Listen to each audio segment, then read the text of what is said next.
Hello, just a quick little video on post and pre T-nuts and how they are used.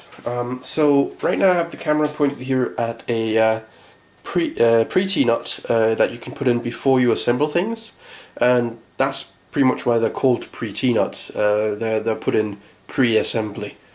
And as you can see, this slides around in here. It's not really able to be removed because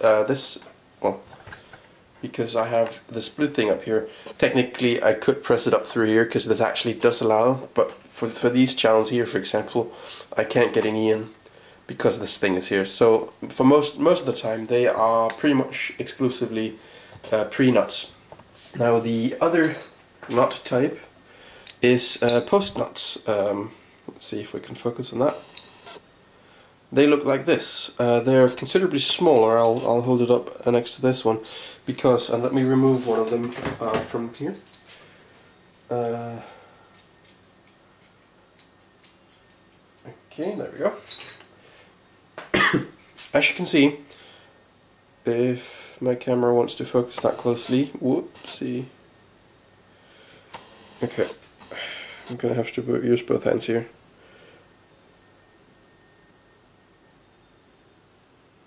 Let's see if we can focus. There we go. As you can see, it has a bit of a weird shape, and that's because it can go in to a Virtus. Let's move you up a bit.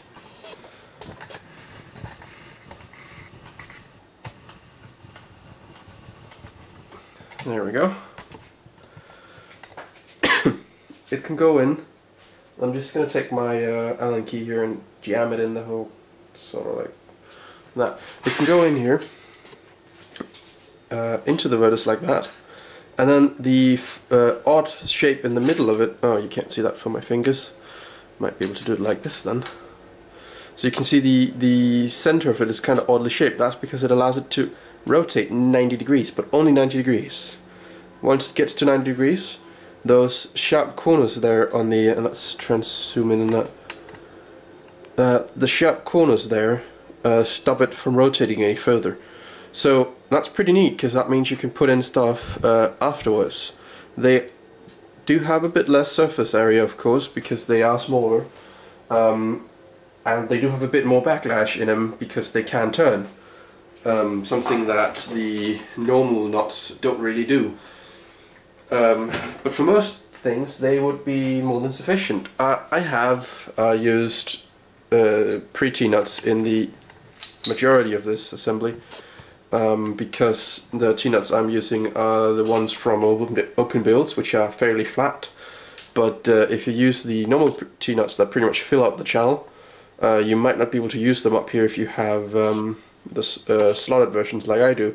The 3D printed parts here have parts that go in and sit in the slot for extra support, and that won't work with the other T-nuts because they go quite a bit out here. So, but for me, the pre-nuts worked fine for that.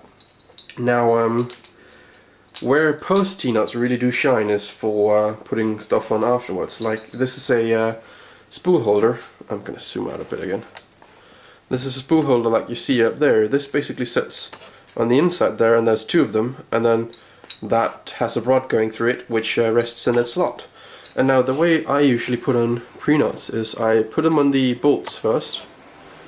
I line them up like so, and then I get them in here,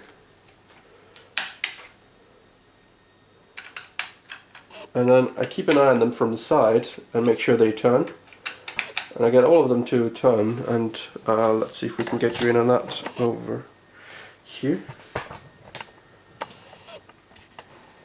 Let's turn off autofocus. There you go. So I keep an eye on them turning. Like you see this. Yeah, there we go. Turned. And then I just tighten them a bit so that they stay there. And then, in case they don't turn like that one, I just go back again, making sure to press in on the bolt so that I'm sure that this T-nut is in the channel and free of the stuff so it can turn. And then go back and forth a bit and usually they will eventually turn, but some of them might be a bit stubborn sometimes.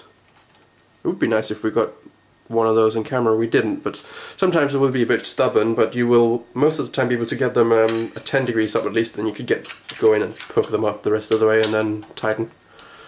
But yeah, so that's the main difference between post and pre-T-nuts, and I hope that helped. Thank you for watching, and bye.